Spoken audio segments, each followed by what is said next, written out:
Herkese merhaba. Bugün sizi gastronomide bir yolculuğa çıkaracağım. İştahınızı ve merakınızı uyandıracağım ama yemek tarifi vermeyeceğim. Ben gastronomi ve mutfak sanatları mezunuyum. Hem de bir okulda olduğumuz için şu an TED Bodrum Koleji'nde konuşmamı birazcık okul, eğitim temasında hazırlamak istedim. Kozmos çünkü çok geniş bir konu. Gastronomi de öyle. Şimdi yemeğimiz, tabağımız, mutfakta yapılan o ürünler, sofraya gelene kadarki süreç, biraz buna değineceğim. Çünkü çok fazla konuyu, çok fazla interdisipliner bilimi içeriyor. Öncelikle gastronomi. Gastro, mide demek. Nomi ise yasa anlamına geliyor. Yani yediğimiz yemeklerin, midemize giren her ürünün arka planını, bilimini içeren bir konu. Dolayısıyla pek çok bilim dalını da, interdisipliner konuları da içerisinde barındırıyor. Buna öncelikle ben ziraatten, tarımdan başlamak istiyorum. Çünkü yediğimiz bütün ürünler toprakta yetişiyor ya da ağaçta yetişiyor.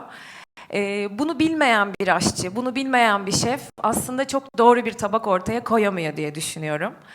Bir ürün, bir topraktan yetişen bir fide, ziraat ve tarım konusunda kendini büyüterek mutfağa geliyorsa, biz o yemeğin arkasındaki bütün o evrensel kuramı hissetmemiz gerekiyor. Nedir bu kural? Bu da diğer bilimlerden gelen bir konu. Psikoloji, sosyoloji, antropoloji. Yediğimiz yemekler, içinde bulunduğumuz ruh hali, açlık tokluk duygumuz, ailemiz, kültürümüz, kökenimiz, tarihsel yolculuk tamamen bunlarla alakalı. Önümüze gelen tabağın arkasındaki hikaye çok derin, çok evrensel başka konuları temsil ediyor. Ziraatten, tarımdan bahsettim. Ürün yetişti, mutfağa geldi, satın alma yapıldı. Genellikle kimse çok fazla gastronomiyle matematik konusunu, mühendislik konusunu bir arada kullanmaz. Ama ben birazcık bugün bundan da bahsetmek istiyorum. Çünkü matematik hayatımızın her yerinde.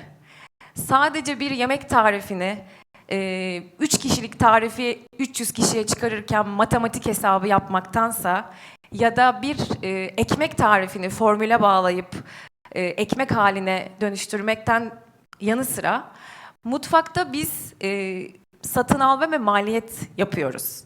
Dolayısıyla matematik bilmeyen bir aşçı, matematik bilmeyen bir gastronomi uzmanı bu yolculuğunda çok da başarılı olamıyor.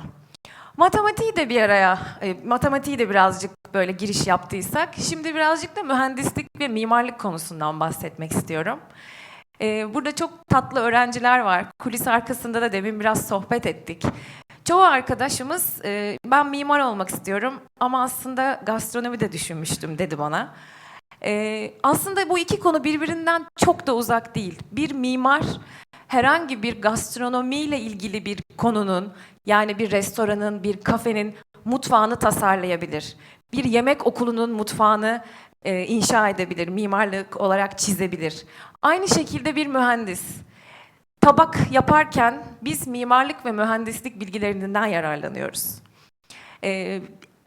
Eğer farkındaysanız çok başarılı restoranların, çok başarılı şeflerin tabaklarına baktığınız zaman demin bahsettiğim o ziraatten, tarımdan gelen, o fideden gelen duyguyu, psikolojiyi, sosyolojiyi, antropolojiyi, matematiği ve mühendisliği tabağa yansıttığını görürsünüz. Birazcık da yemek yapmaktan, yani mutfağın içindeki o sürece değinmek istiyorum. Burada da yemeğin kimyası. Ne demek yemeğin kimyası? Okulda ben gastronomide okurken hocamızın söylediği bir söz vardı, böyle kocaman tahtaya yazardı. Cooking is a chemical reaction. You are a chemist and kitchen is a laboratory derdi bize. Yani yemek pişirmek kimyasal bir tepkimedir. Sizler birer kimyagersiniz ve mutfak bir laboratuvar derdi. Biz o zaman çok anlamazdık. Biz aşçı olacağız, şef olacağız diye okula giden öğrencilerdik. Ama ben şu anda meslek hayatımda bunu her gün çok iyi anlıyorum. Çünkü yemek pişirmek gerçekten kimyasal bir tepkime. Siz kekin kabardığını ya da bir balığın asitle piştiğini mutfakta gerçekten gözünüzle görerek bu kimyayı hissedebiliyorsunuz. Şimdi kimyayı da aldık cebimize. Birazcık mühendislik, mimarlıktan bahsetmiştim. Onları aldık cebimize. Peki birazcık politikadan bahsetmek istiyorum. Siyaset bilimi de çünkü gastronominin bir konusu. Eğer farkındaysanız yabancı ülkeler, özellikle İtalya örneğini vermek isterim. Dünyada çok tanınan, çok bilinen bir mutfak. Bizim ülkemizin değerleri, bizim ülkemizin ürünleri İtalya'dan geri mi? Hayır, belki çok çok daha hatta iyi. Ama politikada gıdanın kendine edindiği yer, politikada gıdanın korunduğu yer çok değerli, çok önemli. Biz gıda politikalarımızı düzgün planlayabilirsek, şu an içinde bulunduğumuz bu süreci de, yani et fiyatlarının gitmesi, çiftçinin ürünü üretememesi, hayal kırıklıkları, mutsuzluk, umutsuzluk konuları ve sorunları da çözülüyor doğal olarak. Gıda politikalarını da birazcık cebimize koyduk. Başka ne var? Başka hangi bilimler var? Bütün bilimler, bütün bilim, interdisipliner alanlar gastronomiden etkileniyor. Bunların en başında gelenleri de beslenme tabii ki. Çünkü yediğimiz yiyeceklerin içindeki beslenme öğeleri asıl bizi besleyen konu. O beslenme öğelerinin nasıl işe yaradığı, hangi işlevlerle vücudumuzda besin olarak geldiğiyle ilgili de bir bilim var. Tabii ki bu da çok önemli. Bu da biraz ziraatle, tarımla da ilgili. Ama bu konunun da çok büyük bir etkisi olduğunu söyleyebilirim. İnterdisipliner bir bölüm, gastronomi. Biz burada bu okul içerisinde matematikten bahsediyoruz, mimarlıktan, mühendislikten bahsediyoruz. Peki bir de bunun sanat yönü var. Yani tabağımızda yemeğimizi sunduktan sonra bir servis görevlisi önümüze o tabağı getiriyor. Onun içine biz 5 duyumuzu, yani görmemizi, duymamızı, bakmamızı, dokunmamızı, hissetmemizi ve işitmemizi içerisine koyarak o tabağa bakarsak, yediğimiz yemekten çok daha büyük bir iştah duyuyoruz, çok daha büyük bir keyif alıyoruz. Bu keyif konuları, iştah konuları birazcık psikolojiyle ilgiliydi, ondan da bahsettim.